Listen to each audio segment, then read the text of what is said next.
तुमचं सर्वांचं excellence agree अकॅडमीच्या YouTube चॅनेलला स्वागत आहे. आपण कृषी सेवक रिलेटेड जेवढा काय ॲग्रिकल्चरचा सिलेबस आहे सो मॅक्झिमम सिलेबस आपण कव्हर करायचा प्रयत्न करतोय. आज आपण सॉइल सायन्समध्ये पार्टिकल डेन्सिटी आणि बल्क डेन्सिटी या कॉन्सेप्ट बघणार आहोत. ओके, आता पार्टिकल डेन्सिटीला आपण मराठीमध्ये कण घनता म्हणतो. खूप बेसिक आहे, बऱ्याच विद्यार्थ्यांना डिग्रीला हे लक्षात पण आलं असेल. फक्त एक उजळणी म्हणून घ्या.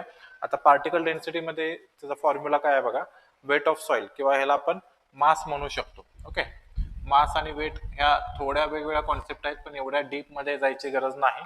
मास हे कुठेही गेला तरी कॉन्स्टंट असतं. जसं आता आपल्या बॉडीचं मास आहे हे पृथ्वीवरती पण कॉन्स्टंट असेल, चंद्रावरती पण कॉन्स्टंट असेल, पण वेट मात्र मासला आपण ज्यावेळी ऍक्सेलरेशन ड्यू टू ग्रॅव्हिटी 9.8 जे आहे त्यांना गुणतो, त्याला ते वेट मध्ये कन्व्हर्जन होतं.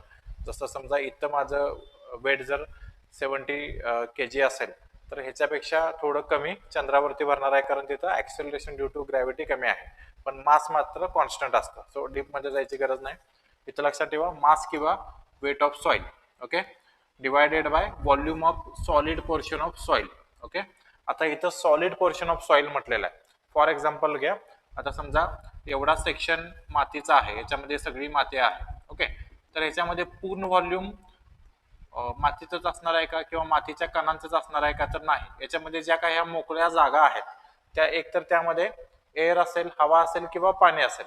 ओके, मग आपण पार्टिकल डेन्सिटी मोजताना काय मोजतो, या सगळ्या मातीचं वजन ओके मास किंवा वेट भागिले volume of solid portion of soil, ह्याच्यातले मातीच्या कणांचं फक्त व्हॉल्यूम मोजतोय आपण. ह्याच्यामध्ये हवा असेल किंवा पाणी असेल तर त्यांचं आपण व्हॉल्यूम कन्सिडर करत नाही, फक्त सॉइल पार्टिकलचं व्हॉल्यूम कन्सिडर करतो.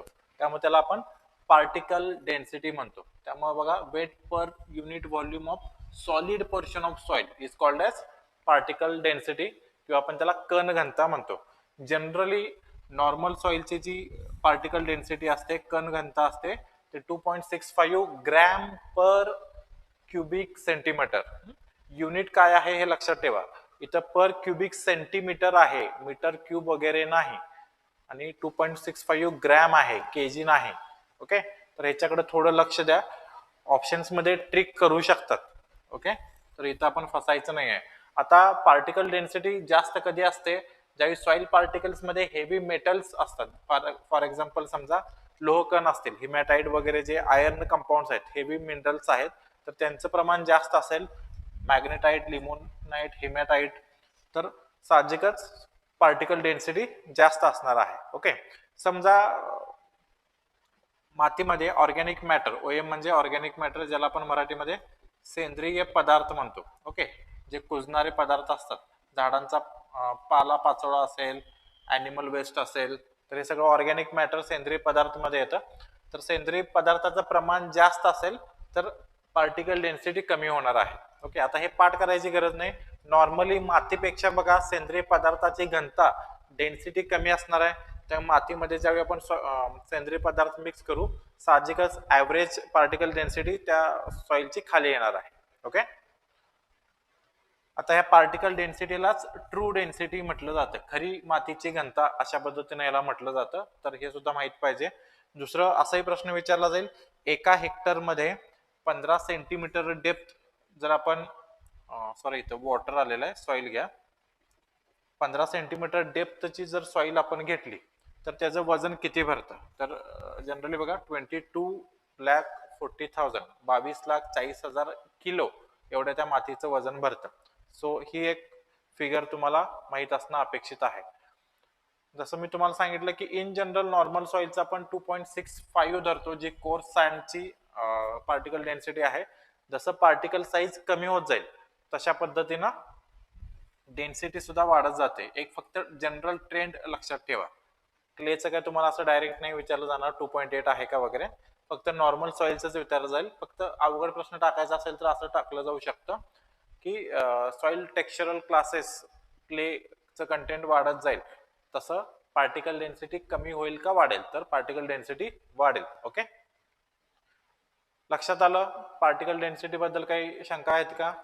पुढचं आहे काय, तुम्हाला डाऊट्स वगैरे असतील तर बिंदास कमेंट मध्ये तुम्ही टाका. कुठल्याही विषयाचा असो कृषी सेवकच्या, त्याला आम्ही रिप्लाय देऊ. ओके. पुढचं जे टॉपिक आहे दॅट इज बल्क डेन्सिटी, त्याला आपण आकार घनता म्हणतो. आता इथं बघा, the oven dry weight of per unit volume of soil inclusive of pore space. म्हणजे पार्टिकल डेन्सिटी आणि याच्यामध्ये काय फरक आहे बघा. इथं काय आहे, वेट ऑफ सॉइल आहे, सेम होतं पार्टिकल डेन्सिटी मध्ये. फक्त इथं व्हॉल्यूम ऑफ सॉइल मध्ये सॉलिड पोर्शन म्हणजे माती कणांचं व्हॉल्यूम प्लस पोर स्पेस, जे काय मोकळ्या जागा असतील, जे हवा किंवा पाण्याने व्यापलं गेलेलं असेल. फॉर एक्झाम्पल इथं आता काय येईल बघा, वेट किंवा आपण मास म्हणू आपण टोटल व्हॉल्यूम ऑफ सॉइल, ज्याच्यामध्ये सॉइल पार्टिकल्स येतील प्लस एअर किंवा वॉटर. ओके. तर हे मिळून जे काय व्हॉल्यूम असेल त्याला आपण बल्क डेन्सिटी म्हणणार आहोत.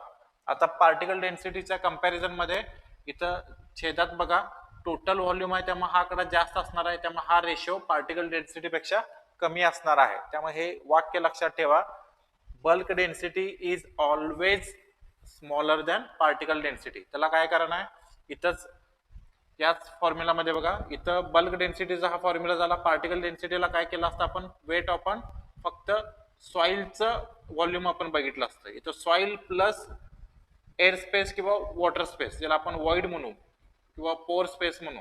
ओके.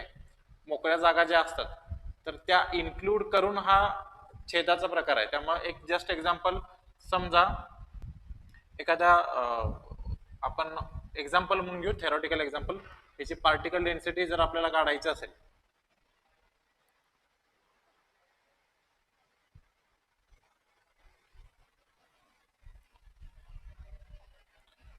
बघा particle density weight upon soil volume. Okay. आणि बल्क डेन्सिटी काय, वेट अपॉन टोटल व्हॉल्यूम. आता इथं कन्सिडर करू की समजा एखादा सॅम्पल आपण घेतोय, मातीचं वेट 10 ग्रॅम आहे. ओके. आणि व्हॉल्यूम जे आहे ते 10 सेंटीमीटर क्यूब आहे. जस्ट आपण एक्झाम्पल म्हणून घेतोय. सो याची पार्टिकल डेन्सिटी काय आली, 1 ग्रॅम पर सेंटीमीटर क्यूब.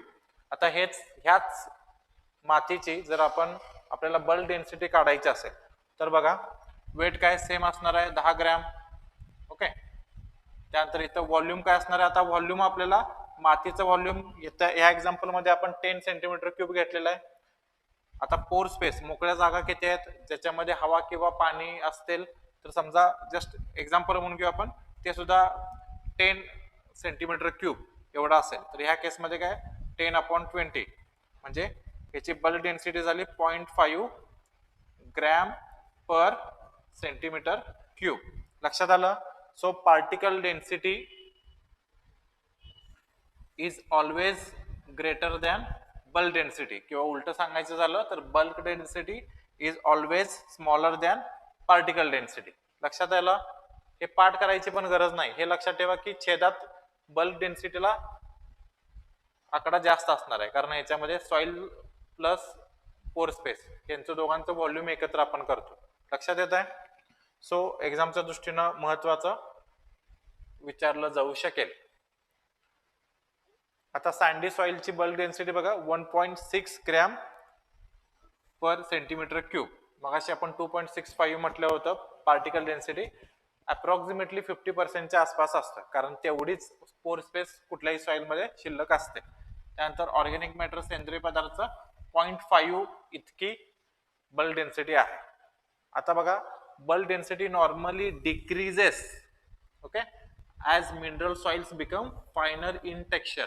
म्हणजे सॉइल पार्टिकलची साईज जशी कमी होत जाईल कोर्स सँड कडून क्ले कडे, तशा पद्धतीनं बल्क डेन्सिटी कमी होत जाते. का कमी होत जाते आपण बघितलेलं आहे, किंवा पुढे पोरॉसिटी मध्ये बघू यानंतर, की जसं एखाद्या मातीमध्ये क्ले किंवा चिकन मातीचं प्रमाण, कणांचं प्रमाण वाढेल तशी त्याची पोरॉसिटी वाढते, तेवढी त्याच्यामध्ये मोकळ्या जागांचं प्रमाण वाढतं. मग इथं सेम आता आपण फॉर्म्युला बघितला बल्क डेन्सिटी मध्ये, छेदामध्ये काय सॉइलचं volume plus pore space.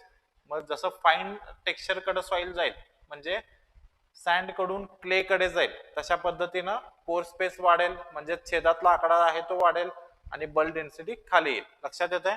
So हेही माहित असलं पाहिजे. जसं डिपर जाऊ आपण सॉइल मध्ये जास्त खोलगट जाऊ तसं बल्क डेन्सिटी हायर असेल. हे पण का, जसं डिपर जाऊ तसं पोर स्पेस मोकळ्या जागा आहेत ते कमीत कमी असेल, माती दबलेली असेल जेवढं आपण खोलवर जाऊ म्हणजे तेवढे पोर स्पेस कमी असतील, म्हणजेच काय आला, छेदातला आकडा जर कमी असेल तर ओव्हरऑल बल्क डेन्सिटी वाढेल. ओके. मग डीप खोलगट जमिनीमध्ये काय असणार आहे, सेंद्रिय पदार्थ कमी असणार आहेत, त्याचबरोबर मातीचं ऍग्रिगेशन कमी असणार आहे, झाडांचं रूट पेनिट्रेशन कमी असणार आहे, त्यामुळे मोकळ्या जागा कमी शिल्लक असणार आहेत आणि वरील मातीच्या वेटमुळं जमीन ती काय खोलगट भागातली कॉम्पॅक्ट झालेली असणार आहे. या सगळ्या कारणामुळं पोर स्पेस कमी असणार आहे, त्यामुळं बल्क डेन्सिटी जास्त असणार आहे. लक्षात घ्या, छेदातला आकडा कमी जास्त झाला की बल्क डेन्सिटी त्याच्या रिव्हर्स होणार आहे. पोर स्पेस कमी असेल तर बल्क डेन्सिटी वाढणार, पोर स्पेस जास्त असेल जसं आता बघितलं आपण फायनल टेक्स्चर म्हणजे क्ले सॉइल मध्ये पोर स्पेस जास्त असेल तर छेदातला आकडा मोठा आहे म्हणजे बल्क डेन्सिटी कमी झाली. रिव्हर्स आहे, इनव्हर्सली प्रोपोर्शनल. ओके.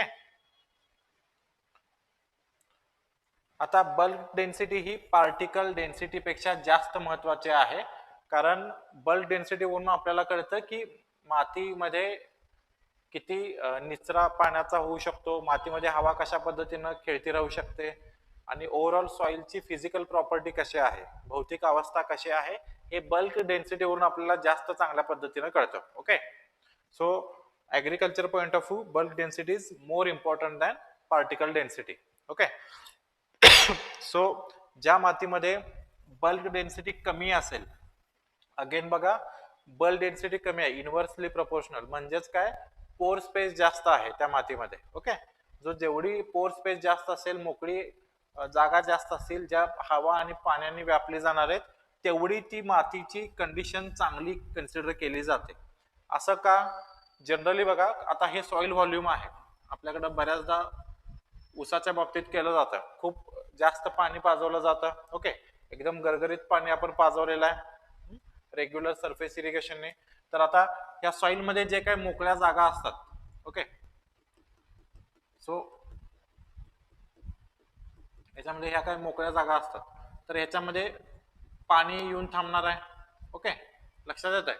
आता इथं समजा झाड असेल किंवा आपण ह्या एक्झाम्पल मध्ये शुगर केन घेतोय, तर शुगर केनचे रूट्स असतील तर शुगर केन पाणी शोषून घेऊ शकणार नाही लगे पाणी तुम्ही इतकं दिल्यानंतर, कारण पाणी शोषून घेण्यासाठी कुठल्याही झाडाच्या मुळांना त्या जमिनीमध्ये हवा सुद्धा लागते, कारण ही मुळं सुद्धा रेस्पिरेशन करत असतात. ओके. रेस्पिरेशन करण्यासाठी हवा लागणार आहे, ऑक्सिजन लागणार आहे आणि तुम्ही असं गरगरीत पाणी जर पाजलं तर पूर्णपणे हे फिलअप होणार आहे पाण्याने. ओके. ह्याच्यामध्ये हवा नसणार आहे. सो 1-2 दिवसानंतर डिपेंड्स की कुठल्या पद्धतीची माती आहे, तर तेवढ्या कालावधीनंतर ज्यावेळी वापसा कंडिशन येते, वापसा कंडिशन म्हणजे काय, या मातीमध्ये 50 जे काही मोकळ्या जागा असतात त्या मोकळ्या जागामधले 50% आता एअर असणार आहे, हवा असणार आहे आणि 50% वॉटर असणार आहे. ही ज्यावेळी कंडिशन येईल त्यावेळी चांगल्या पद्धतीनं पाणी झाड शोषून घेऊ शकेल, कारण त्याची श्वसनाची क्रिया रेग्युलरली चालू राहील. ओके. सो ही आयडियल कंडिशन असते. कुठल्याही मातीमध्ये 50% पोर स्पेस असणार आहे. ओके. आणि 50% सॉलिड पोर्शन असणार आहे, म्हणजे मातीचं कण म्हणतो आपण त्याला, तर तो पोर्शन असणार आहे. आता ह्या पोर स्पेस मधले 50% मधलं पुन्हा एअर 50% आणि वॉटर 50%, म्हणजे 25-25% डिवाइड केलं जाणार आहे. ही आयडियल सॉइल कंडिशन झाली. त्यामुळं बल्क डेन्सिटी कमी आहे याचा अर्थ काय, मोकळ्या जागा, पोर स्पेस जास्त आहे. पोर स्पेस जास्त आहेच म्हणजे सॉइलची कंडिशन चांगली आहे. लक्षात आलं? त्यासाठी हे लॉजिक आहे. ओके.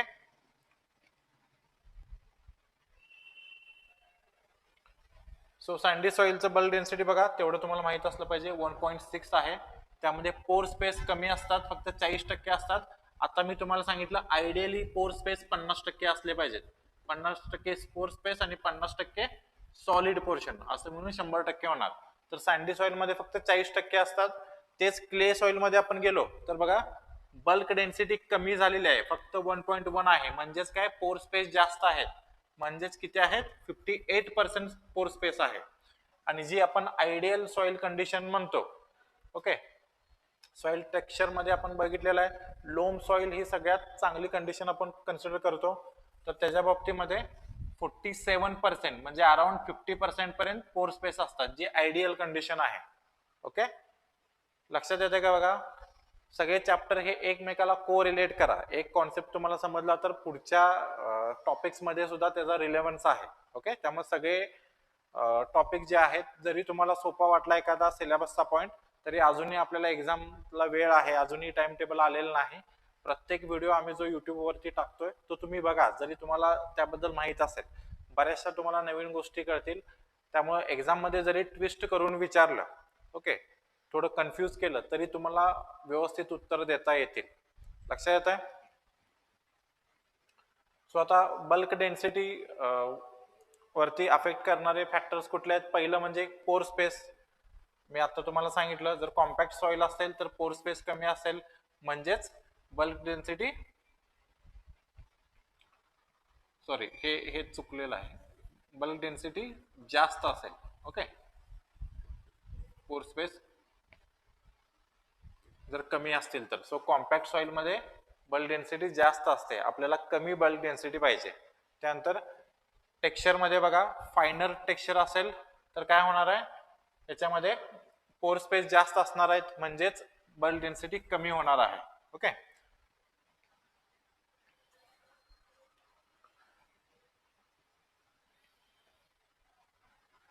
त्यानंतर सँडी सॉइल मध्ये सेंद्रिय पदार्थ कमी असतात, ते एक कारण आहे की पोर स्पेस कमी असणार आहे, त्यामुळे बल्क डेन्सिटी जास्त असणार आहे. ओके, त्यानंतर ऑर्गॅनिक मॅटर कंटेंट एखाद्या सॉइल मध्ये जेवढा जास्त असेल तेवढा पोर स्पेस वाढेल. तुम्ही नॉर्मल सॉइल घ्या आणि त्यामध्ये सेंद्रिय खत टाका किंवा कुठलाही सेंद्रिय कुजलेला पदार्थ टाका, बघा तो हलका असतो, बरोबर. जरी मातीमध्ये मिक्स करतो त्यावेळी त्यामध्ये सच्छिद्रता वाढते, पोर स्पेस वाढते, मोकळ्या जागा त्या वाढतात. मोकळ्या जागा वाढल्या की बल्क डेन्सिटी कमी होणार आहे. ओके, सो हे को रिलेटेड आहे, एकदा कॉन्सेप्ट लक्षात आली की तुम्हाला कळेल. सो याच्यावरती काय प्रश्न विचारले जाऊ शकतात बघा. 2018-19 चे प्रिव्हियस इयरचे क्वेश्चन बघितले तर त्याच्यावरती प्रश्न नाहीत. त्याला हे कारण आहे की असा डिक्लेअर्ड सिलेबस याच्या अगोदर कृषी सेवकला नव्हता, पण आता जर डिक्लेअर केला असेल, पार्टिकल डेन्सिटी बल्क डेन्सिटी जर सिलेबसचा पार्ट असेल, सो याच्यावरती क्वेश्चन एखादा तरी येऊ शकतो. सो सगळ्यात सोपा क्वेश्चन, पार्टिकल डेन्सिटीचं युनिट काय आहे. ओके, बऱ्याचदा खूप सोपा क्वेश्चन असतो, एक्साइटेड होतो, मग आपण ग्रॅम पर मीटर क्यूब वगैरे देतो किंवा कन्फ्यूज होतो, सगळे एकमेकाला लागून ऑप्शन्स असतील अशा वेळी. सो नीट लक्षात घ्या, ग्रॅम पर सेंटीमीटर क्यूब हे युनिट आहे. पुढचा प्रश्न आहे, which formula represents the calculation for particle density. Okay, particle density साठी कुठला फॉर्म्युला आहे. So mass upon volume of soil solids, का उलट व्हॉल्यूम अपॉन मास किंवा mass upon volume of soil particle plus pore space, हा कशाचा formula आहे, हा बल्क डेन्सिटीचा फॉर्म्युला आहे, बरोबर. आणि तिसरा काय आहे, particle density volume minus mass, तर हा तर काय नाहीच आहे. सो CI हा बल्क डेन्सिटीचा फॉर्म्युला आहे आणि पार्टिकल डेन्सिटीचा व्हॉल्यूम ऑफ सॉइल सॉलिड्स, मातीच्या कणांचं व्हॉल्यूम आपल्याला घ्यायचं आहे. ओके, पोर स्पेस पार्टिकल डेन्सिटी मध्ये आपण कन्सिडर करत नाही, येत्या लक्षात.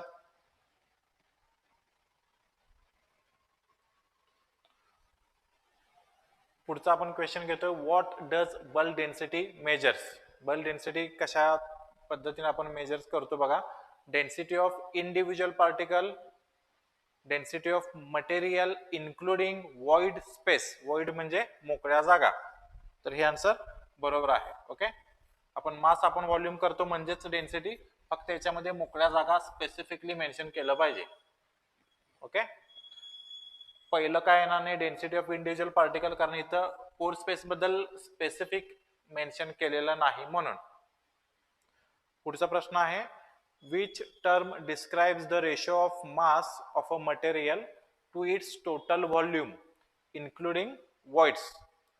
ओके, जिथं जिथं void म्हटलं जाईल किंवा पोर स्पेस म्हटलं जाईल, ओके, किंवा मराठीमध्ये मोकळ्या जागा, माती कणांमधील मोकळ्या जागा असा शब्द वापरला जाईल, that is related to bulk density. Okay, so याचा answer bulk density. Last question आहे, what might cause a higher bulk density in a substances. खालीलपैकी कोणत्या कारणामुळे बल्क डेन्सिटी वाढेल. आता आपल्याला इथं बल्क डेन्सिटी वाढवायचं असेल तर पोर स्पेस कमी करावे लागतील. कुठल्या कारणामुळे पोर स्पेस कमी होतील. पहिला ऑप्शन आहे इन्क्रीज्ड व्हॉइड स्पेस, म्हणजे पोर स्पेस वाढतील, वाढलं तर बल्क डेन्सिटी कमी होणार आहे, त्यामुळे हे का आन्सर नाही. लोअर मॉइश्चर कंटेंट, आता मॉइश्चर कंटेंट जर एखाद्या मातीमधला कमी झाला तर पोर स्पेस कमी होत नाहीत, त्या पाण्याची जागा हवा घेते. सिंपल आहे. समजा जमिनीमध्ये तुम्ही पाणी टाकलेलं आहे, इरिगेशन दिलेलं आहे, सो माती आता पाणी धरून ठेवलेलं आहे. काही दिवसांनी अंडर फोर्स ऑफ ग्रॅव्हिटेशन, गुरुत्वाकर्षण बलामुळे पाणी खाली झिरपून जाईल. पाणी झिरपून जात असताना जे काही मोकळ्या जागा आहेत ती जागा हवेनं व्यापली जाईल, त्यामुळं मोकळ्या जागा तेवढ्याच राहतात जरी मॉइश्चर कंटेंट कमी झालं तरी. ओके, जेव्हा आपण इरिगेशन देतो त्यावेळी ज्या काय एअर स्पेस असतात, ज्या जिथं हवा असते ते हवा निघून जाते आणि तिथं पाणी येतं सिम्पली. त्यामुळं त्या दोन्ही ऍक्टिव्हिटीमध्ये इरिगेशनमुळं किंवा नंतर फोर्स ऑफ ग्रॅव्हिटेशनमुळं, गुरुत्वाकर्षणमुळं जे काय झिरपून पाणी जाणार आहे, दोन्ही कंडिशनमध्ये पोर स्पेस सेमच राहणार आहे. ओके, त्यामुळे सेकंड ऑप्शन चुकीचा आहे. तिसरा आहे कॉम्पॅक्शन किंवा कॉम्प्रेशन. जमीन ज्यावेळी दबली जाईल त्यावेळी त्यातली पोर स्पेस कमी होईल. पोर स्पेस कमी होणार तर बल्क डेन्सिटी वाढणार. लक्षात येत आहे. त्यामुळे आन्सर याची 3 असणार आहे. लक्षात येत आहे का? काही डाऊट आहेत का? डाऊट असतील तर कमेंट बॉक्स मध्ये लिहा, आपण त्याला रिप्लाय करू. ओके,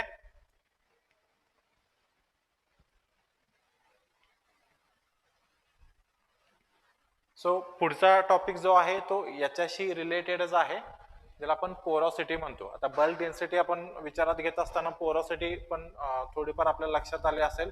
मराठीत त्याला पोकळी किंवा सच्छिद्रता आपण म्हणतो. ओके, किंवा माती कणांमधील मोकळ्या जागा असं टर्म वापरतो. So soil porosity refers to part of soil volume that is not occupied by soil particles, okay, और ऑर्गॅनिक मॅटर्स. म्हणजे मातीमधला असा पोर्शन जो मातीच्या कणांनी किंवा सेंद्रिय पदार्थांनी व्यापलेला नाही, म्हणजेच त्या जागा मोकळ्या आहेत ज्याच्यामध्ये एकतर हवा असेल किंवा पाणी असेल, तर त्या पोर्शनला आपण जमिनीची सच्छिद्रता म्हणतो, पोरॉसिटी म्हणतो. ओके, सो द पोर space of a soil is the space occupied by air and water. The amount of ratio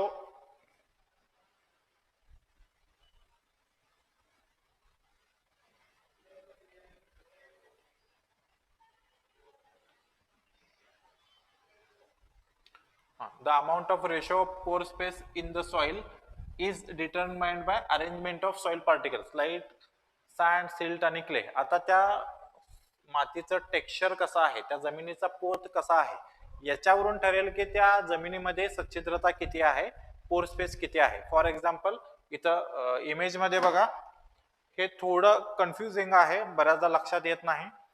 sandy soil मध्ये बघा की अशा पद्धतीने मोठे मोठे खडक असतील. ओके, त्या कंपॅरिझन मध्ये ही क्ले सॉइल आहे, अतिशय बारीक खडे आहेत. इथं मॅग्निफाय करून दाखवलेलं हे अशा पद्धतीने खडे असतील. प्रथम दर्शनी आपल्याला असं वाटेल की मोकळ्या जागा सगळ्यात जास्त सँडी सॉइल मध्ये असतात, रेतीमध्ये असतात, पण तसं नाही आहे. लक्षात घ्या, चिकन मातीमध्ये सगळ्यात मोकळ्या जागा जास्त असतात. म्हणजे हे तुम्ही मॅग्निफाय केल्यानंतर इथं तुम्हाला लक्षात येईल. ओके, इथं आता हा जो पोर्शन आहे, ओके, तर हा पोर्शन मध्ये बघा, हा जो मातीचा कण असेल, हा किंवा कुठलाही घ्या, ओके, तर हा अखंड असणार आहे, याच्यामध्ये कुठंच पोर स्पेस नसणार आहे. ओके, तेच जर आपण एवढ्या पोर्शनचा जर इथं एखादा सेम ह्या सँड पार्टिकलच्या साईजचा एखादा इथं एक पार्टिकल साईज जर आपण घेतला तर याच्यामध्ये बघा अशा पद्धतीने मोकळ्या जागा असणार आहेत. त्यामुळे टोटल पोर स्पेस जर आपण बघितलं तर हे कधीही चिकन मातीमध्येच किंवा क्ले पार्टिकल्स मध्येच किंवा क्ले सॉइल मध्येच जास्त असतात. बऱ्याचदा आपण कन्फ्यूज करतो की इथं ह्या मोकळ्या जागा जास्त दिसत आहेत आपल्याला, त्यामुळे आपल्याला वाटतं की सँड सॉइल मध्ये जास्त पोर स्पेस असतात, तर तसं नाही. टोटल पोर स्पेस हे याच्यातच जास्त असतात. आता प्रश्न जर असा विचारला, म्हणजे कृषी सेवकला एवढ्या डीप मध्ये विचारणार नाहीत, पण आता आला विषय तर तुम्हाला सांगतो, तर मॅक्रोपोर्स कशात जास्त आहेत, मोठे पोर स्पेस मोठ्या साईजचे कशात जास्त आहेत असा प्रश्न विचारला तर त्याचं सँडी सॉइल उत्तर येईल. आणि मॅक्रो पोर्स एकदम छोटे पोर्स कशात जास्त आहेत असा प्रश्न विचारला तर त्याचं क्ले सॉइल उत्तर येईल. किंवा टोटल पोर स्पेस, ओके, कुठल्याही इक्वल व्हॉल्यूमचं क्ले घ्या आणि सँड घ्या तर त्या इक्वल व्हॉल्यूम मध्ये टोटल पोर स्पेस कुठं जास्त आहे असा प्रश्न असेल तर काय देणार उत्तर? क्ले सॉइलच. ओके, चिकन मातीत.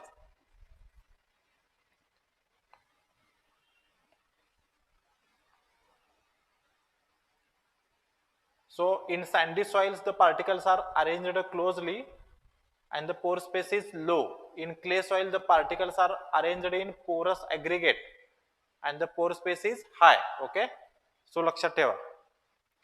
आता याच्यामध्ये जर ऑर्गॅनिक मॅटर सेंद्रिय पदार्थ जर आपण ऍड केला मगाशी आपण बघितले बल्क डेन्सिटी मध्ये तर पोर स्पेस वाढते त्यामुळे बल्क डेन्सिटी कमी होते हे आपण चर्चा केलेली आहे. सो जसं बल्क डेन्सिटी आणि पार्टिकल डेन्सिटीचा फॉर्म्युला आपण बघितला तसंच सॉइल पोरोसिटीचा पण फॉर्म्युला तुम्हाला माहित असणं अपेक्षित आहे.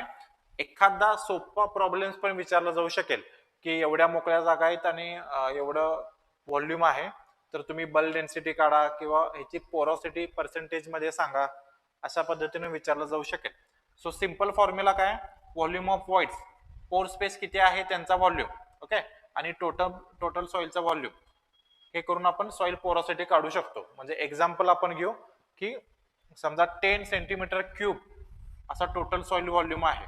ओके, आणि याच्यामध्ये पोर स्पेसचं व्हॉल्यूम जे आहे ते 4 सेंटीमीटर क्यूब असेल तर या केसमध्ये 0.4 एवढं पोरोसिटी आलं. ओके, हे जर आपण पर्सेंटेज मध्ये काढायला गेलो तर गुणिले 100 करावं लागेल. So this will be 40% porosity आहे. लक्षात आलं? किंवा तुम्हाला बल्क डेन्सिटी आणि पार्टिकल डेन्सिटी दिला असेल तर अशा पद्धतीनं हा फॉर्म्युला आहे 1 minus bulk density upon particle density. किंवा हे सोपं करायचं असेल तुम्हाला तर हे 100 डायरेक्ट गुणू शकता तुम्ही. 100 minus bulk density upon particle density into 100 असंही करू शकता. ओके, म्हणजे ह्याच्यातून तुम्हाला डायरेक्टली पोरोसिटीज मिळेल. सेम फॉर्म्युला आहे, तुम्हाला लक्षात येईल. बल्क डेन्सिटी म्हणजे काय असणार आहे? वेट अपॉन टोटल पोर स्पेस, बरोबर, आणि त्याच्या खाली वेट अपॉन फक्त सॉइलचं हे लक्षात येते. मग आता हे गुणाकार उलटा होणार. आता एवढं तुम्हाला गरज नाही, तुम्हाला लक्षात आलं तर ठीक, नसेल तर विसरून जा, काय याचं काय एवढा रिलेव्हन्स नाही. हे सॉइलचं व्हॉल्यूम हे वेट खाली येणार म्हणजे हे आणि हे वेट कॅन्सल म्हणजेच काय सॉइलचा व्हॉल्यूम सॉइल पार्टिकलचं व्हॉल्यूम अपॉन टोटल व्हॉल्यूम ते 100 मधनं वजा केलं की शेवटी काय राहणार आहे? पोर स्पेसचं व्हॉल्यूम राहणार आहे. म्हणजे हे आपण डायरेक्टली घेतलेलं आहे, हे इनडायरेक्टली घेतलेलं आहे. तुम्हाला काही पुस्तकांमध्ये बहुतेक गायके सरांच्या पुस्तकामध्ये हे उलट दिलेलं आहे, पार्टिकल डेन्सिटी वरती दिलेलं आहे. ओके, हे करेक्ट करून घ्या, मी व्हेरीफाय केलेलं आहे. बल्क डेन्सिटीच वरती आलं पाहिजे. लक्षात येत आहे? सो हे दोन फॉर्म्युला लक्षात ठेवा, प्रॉब्लेम्स पण येऊ शकतात. मग आता कुठल्या सॉइलचा काय व्हॉइड रेशो असतो बघा. जसं कोर्स सँड मध्ये आपण 0.3 हा व्हॉइड रेशो असू शकतो, म्हणजे कमी असणार आहे पोरोसिटी. क्ले सॉइल मध्ये जास्त असते पोरोसिटी, म्हणजेच मोकळ्या जागा जास्त असतात, त्यामुळे 0.5 पासून 1 पर्यंत इतकी पोरोसिटी किंवा व्हॉइड रेशो असू शकतो. लक्षात येत आहे? आता पुन्हा याच्यामध्ये थोडी ट्रिक आहे. पोरोसिटी मध्ये काय की पोर स्पेस किती आहे आणि टोटल व्हॉल्यूम किती आहे असा फॉर्म्युला सिंपल आहे. पण जर व्हॉइड रेशो विचारला असेल, बऱ्याचदा इव्हन ऍग्रीएमपीएससीला पण विचारलं होतं, इकडे शक्यता कमी आहे, पण प्रॉब्लेम्स विचारायचा असेल तर काय विचारू शकतात. तर इथं बघा व्हॉइड रेशो मध्ये काय व्हॉल्यूम ऑफ व्हॉइड्स, ओके, आपण व्हॉल्यूम ऑफ सॉलिड आहे, सॉलिड, टोटल पोर स्पेस नाही. सो या दोन्ही फॉर्म्युला सॉइल पोरोसिटी आणि व्हॉइड रेशो मधला डिफरन्स माहित पाहिजे. खाली तिथं टोटल व्हॉल्यूम आहे, इथं व्हॉल्यूम ऑफ सॉलिड सॉलिड्सचं फक्त आहे, म्हणजे मातीच्या कणांचं फक्त व्हॉल्यूम आहे, पोर स्पेस इथं कन्सिडर केलं नाही. ओके, सो हा डिफरन्स लक्षात ठेवा. सो सॉइल टेक्स्चर कशा पद्धतीने पोर स्पेसला इन्फ्लुएन्स करतं. सँडी सरफेस सॉइल मध्ये बघा 35 ते 50% पर्यंत पोर स्पेस असू शकते. ते जर कॉम्पॅक्ट सॉइल असेल तर 25 ते 30% पर्यंत कमी पोर स्पेस असते. ओके, त्यामुळं जेवढी पोर स्पेस चांगली तेवढं मातीसाठी किंवा ओव्हरऑल पिकांसाठी चांगलं. कॉम्पॅक्ट सॉइल मध्ये माती प्लांटची ग्रोथ चांगली का होत नाही तर पोर स्पेस कमी असते. ओके, त्यानंतर व्हेजिटेशन, एखाद्या जमिनीवरती व्हेजिटेशन किंवा क्रॉप आपण घेतो की नाही त्याच्यावरती पण पोर स्पेस ठरू शकतं. समजा ग्रास असेल तर पोर स्पेस वाढते ग्रासमुळं इन जनरल, लक्षात ठेवा. ओके, त्यानंतर जर आपण रेग्युलर कल्टिवेशन करत असू तर आपण जमिनीतलं सेंद्रिय कर्ब जो आहे, सेंद्रिय पदार्थ जो आहे तो पिकं वापरत असतात ऍज अ न्यूट्रिएंट सोर्स. तर अशा केसमध्ये त्या जमिनीतला सेंद्रिय कर्ब जो आहे तो कमी होत असतो. ओके, त्यामुळे एखादी सॉइल आपण धरू जिथं आपण शेती करत नाही, ती पडीक आहे किंवा तिथं फॉरेस्ट सॉइल आहे किंवा तिथं ग्रासलँड आहे, आपण रेग्युलर नांगरणी सारख्या मशागतीची कामं वगैरे तिथं करत नाही, अशा कंडिशन मध्ये सेंद्रिय कर्ब जतन केला जातो. त्यामुळे तिथं पोरॉसिटी जास्त असते, पोर स्पेस जास्त असतात. एखादी सॉइल जिथं आपण रेग्युलर शेती करतोय, दरवर्षी नांगरणी करतोय, जमीन एक्सपोज करतोय, अशा वेळी त्यातलं सेंद्रिय कर्ब आहे त्याचं विघटन होणार आहे, डिकम्पोजिशन होणार आहे ऑर्गॅनिक मॅटरचं. ओके, अशा केसमध्ये तिथं ऑर्गॅनिक मॅटर, सेंद्रिय पदार्थांचं प्रमाण कमी होईल. सेंद्रिय पदार्थांचं प्रमाण कमी झालं तर पोर स्पेस कमी होईल. त्यामुळं हे स्टेटमेंट लक्षात ठेवा. जर रेग्युलर क्रॉपिंग असेल तर पोरोसिटी कमी होणार कारण ऑर्गॅनिक मॅटर त्यात कमी असणार. त्यानंतर तिसरं वाक्य आहे व्हर्जिन सॉइल्स हॅव मोर पोर स्पेस. व्हर्जिन सॉइल्स म्हणजे जिथं आपण शेती करत नाही, पडीक असेल किंवा फॉरेस्ट सॉइल असेल, जी ह्युमन ऍक्टिव्हिटीमध्ये डिस्टर्ब होत नाही, अशा सॉइल मध्ये पोर स्पेसची संख्या जास्त असणार आहे. ओके, त्यानंतर जिथं कंटिन्युअस आपण क्रॉपिंग करतो तिथं पोर स्पेस कमी असणार आहे कम्पेअर टू इंटरमिटंट क्रॉपिंग. म्हणजे समजा एकाड एक वर्ष आपण शेती करतोय, एक वर्ष पडीक ठेवतोय, एक वर्ष शेती करतोय, अशा ठिकाणी पोर स्पेस जास्त असणार आहे कम्पेअर टू कंटिन्युअस क्रॉपिंग. लक्षात येत आहे? जिथं आपण एका वर्षामध्ये एकापेक्षा जास्त पिकं घेतो तिथं सुद्धा पोर स्पेस कमी असणार आहे. ओके, सो हे इन जनरल झालं. जेवढं आपण शेतीसाठी जमीन वापरू तेवढी पोर स्पेस कमी होत जाणार. आता पोर स्पेसच्या साईज नुसार पण विचारलं जातं. ओके, दोन प्रकार आहेत. एक आहे मॅक्रो, म्हणजे जे पोर स्पेस कंपॅरेटिव्हली मोठे असतात, ज्याचा व्यास डायमीटर 0.05 मिलीमीटर पेक्षा जास्त असेल, that will be macro pores. Okay, so sandy soil मध्ये, मग अशी बघा ती इमेज आठवा पुन्हा एकदा, सँडी सॉइल मध्ये मॅक्रो पोर्स जास्त असतात, ज्याची साईज जास्त असणार आहे, असे पोर स्पेसची संख्या जास्त असणार आहे. ओके, आता याच्यामध्ये पाणी राहत नाही. जर समजा डायमीटर जास्त असेल, आता ही मोकळी जागा, ही मधली जरा तर जास्त असेल 0.05 पेक्षा, तर काही तासांनी ग्रॅव्हिटेशनमुळं, गुरुत्वाकर्षणमुळे पाणी जमिनीतून खाली झिरपून जातं. ओके, सो सँडी सॉइल मध्ये होतं. रेतीमध्ये बघा तुम्ही, वाळूमध्ये वरून किती जरी पाणी ओतलं तरी खालून लगेच तो निघून जाणार आहे, झिरपून जाणार आहे. त्यात असं टिकून राहतं का पाणी? नाही राहत. त्याला कारण हे काय की मायक्रोपोर्स जास्त असतात. त्याच्या उलट मायक्रोपोर्स ज्यांचा व्यास 0.05 mm पेक्षा कमी आहे. ओके, तर इथंच इमेज बघायची झाली तर अशा पद्धतीने हे सॉइल पार्टिकल्स असतील आणि अशा पद्धतीने हे एकदम कमी जागा असेल. ओके, तर ह्याच्यातून पाणी इझिली निघून जात नाही. मातीचे कण ह्या पाण्याला धरून ठेवतात. ओके, सो हे पाणी जे आहे, पुढे जाऊन आपण सॉइल वॉटर मध्ये बघू कॅपिलरी मुवमेंट, नॉन कॅपिलरी. तर इथं कॅपिलरी मुवमेंटने हे पाणी धरून ठेवलं जातं आणि पिकं हे जे पाणी आहे जे मायक्रोपोर्स मध्ये आहे ते वापरलं जातं. सो मायक्रोपोर्सची संख्या कशामध्ये जास्त असते? क्ले पार्टिकल्स मध्ये, म्हणजे चिकन मातीमध्ये जास्त असते आणि ओव्हरऑल टोटल पोरोसिटी पण क्ले पार्टिकल्स मध्ये जास्त असते. ओके, लक्षात येत आहे? So sandy soils have more macropores आणि clay soils have more micropores. Okay, loamy soil मध्ये सांगितलं तुम्हाला 50% पोरोसिटी असते आणि त्यामध्ये मायक्रो आणि मॅक्रो दोन्हीचं प्रमाण पण अगेन निम्म निम्म असतं. ओके, आयडियल कंडिशन मध्ये. आता सॉइल पोरोसिटीचं महत्व काय बघा. जर बल्क डेन्सिटी कमी असेल तर त्यामध्ये पोर स्पेस जास्त असणार आहे, म्हणजेच त्यामध्ये ऑर्गॅनिक मॅटर जास्त असणार आहे. ओके, ऑर्गॅनिक मॅटर जास्त असेल तर सॉइल मध्ये ऍग्रिगेशन चांगल्या पद्धतीने होईल. आपण सॉइल ऍग्रिगेशन स्ट्रक्चर मध्ये शिकलेलो आहोत. सो मातीचं चांगलं फिजिकल स्ट्रक्चर तयार होईल. ओके. जनरली आपण जे टिलेज ऑपरेशन करतो, प्लायविंग वगैरे, नांगरणी वगैरेच्या मशागती करतो, त्यामुळं सॉइलची पोर स्पेस वाढायला पाहिजे आणि वाढते सुद्धा. पण इन जनरल ओव्हरऑल नांगरणी केल्यानंतर ज्यावेळी पिकं आपण घेतो वगैरे त्यानंतरची कंडिशन म्हणजे एखाद्या व्हर्जिन सॉइल पेक्षा, ज्याला आपण जिथं पिकं घेतलेलीच नाहीत अशा कंपॅरिझन पेक्षा जिथं क्रॉपिंग आहे तिथं ओव्हरऑल नंतर पोर स्पेस कमीच होते. सुरुवातीला नांगरणी करून आपण कॉम्पॅक्ट सॉइल जे आहे ते फोडून ठेवतो, आपल्याला असं वाटतं की पोर स्पेस वाढलेली आहे आणि ती सुरुवातीला वाढलेली पण असते, पण इन जनरल लक्षात घ्या मशागतीमुळे टिलेज ऑपरेशनमुळे पोर स्पेस कमी होतो. ओके. तर हेच तिथं दिलेलं आहे. सो त्यामुळं कॉन्झर्वेशन टिलेज, झिरो टिलेज किंवा नो टिलेज वगैरे, शून्य मशागत वगैरे ज्या कॉन्सेप्ट आलेल्या आहेत, संकल्पना आलेल्या आहेत, त्या या बेसिसवर आलेल्या आहेत. शून्य मशागतीमध्ये जमिनीमध्ये पोर स्पेस चांगल्या पद्धतीने मेंटेन राहतो, कारण ऑर्गॅनिक मॅटर मेंटेन राहतं, सेंद्रिय पदार्थ जास्त असतात त्यामध्ये. ओके. तर याच्यावरती क्वेश्चन्स बघा. What is soil porosity?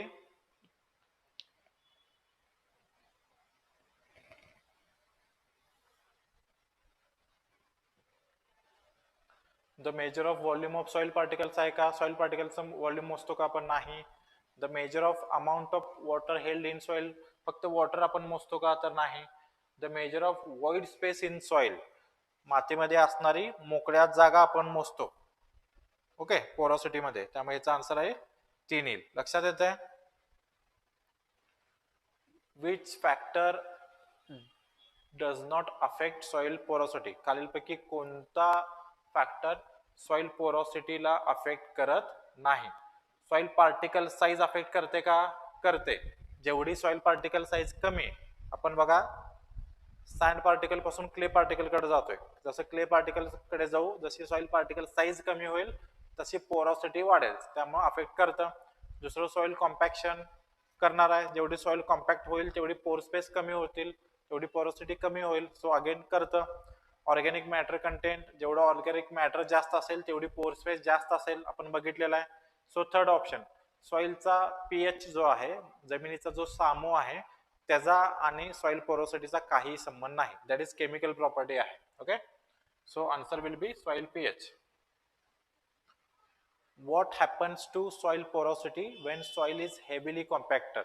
ज्यावेळी जमीन खूप जास्त दबली जाते त्यावेळी सॉइल पोरोसिटी वरती काय फरक पडतो?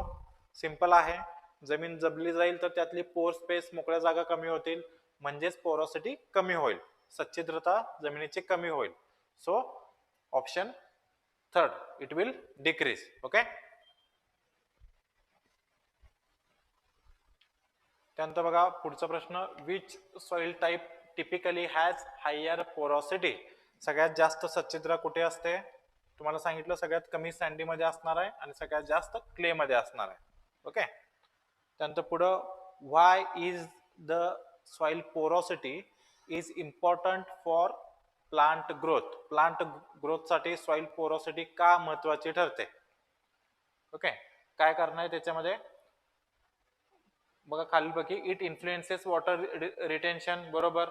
सॉइल पोरॉसिटी मध्ये मॅक्रोपोर्स असतील, मोठे जागा असतील तर पाणी धरून ठेवू शकत नाही, मॅक्रोपोर जास्त असतील तर पाणी धरून ठेवू शकेल, सो पहिलं बरोबर आहे. पुढचं, इट अफेक्ट्स एरेशन, तर हे सुद्धा बरोबर आहे, पोरॉसिटी कमी असेल तर एरेशन व्यवस्थित राहणार नाही. पुढचं आहे, इट इन्फ्लुएन्सेस रूट डेव्हलपमेंट, मुळांची वाढ करायला मदत करते का पोरॉसिटी? तर करते. जेवढी हवेशीर असेल जमीन तेवढं मुळं जे आहेत, रूट जे आहेत ते श्वसन करू शकतील, रेस्पिरेशन करू शकतील, आणि ते रेस्पिरेशन करू शकतील तर त्यांची वाढ चांगली होईल. ओके. सो याचा आन्सर येईल ऑल ऑफ दी अबाव. लक्षात येत आहे? असे कन्सेप्च्युअल क्वेश्चन्स पण विचारले जाऊ शकतात. ठीक आहे, इथपर्यंत आपण थांबू. काही डाऊट्स वगैरे असतील तर खाली कमेंट करा. आणि मी जसं सांगतोय, जसं तुम्हाला जरी वाटलं की एखादा टॉपिक सोपा आहे तर आता वेळ आहे तर सगळे व्हिडिओ बघा, तुम्हाला बऱ्याच नवीन गोष्टी कळतील, काही नवीन त्यामध्ये एमसीक्यू पण तुम्हाला सरावासाठी सापडतील. आणि तुम्हाला हा आमचा एक्सपेरिमेंट, हा प्रयोग जर चांगला वाटत असेल तर जेवढे काही तुमचे मित्र असतील, ग्रुप्स असतील तर त्या ग्रुप्सवरती या व्हिडिओची लिंक शेअर करा. थँक्यू.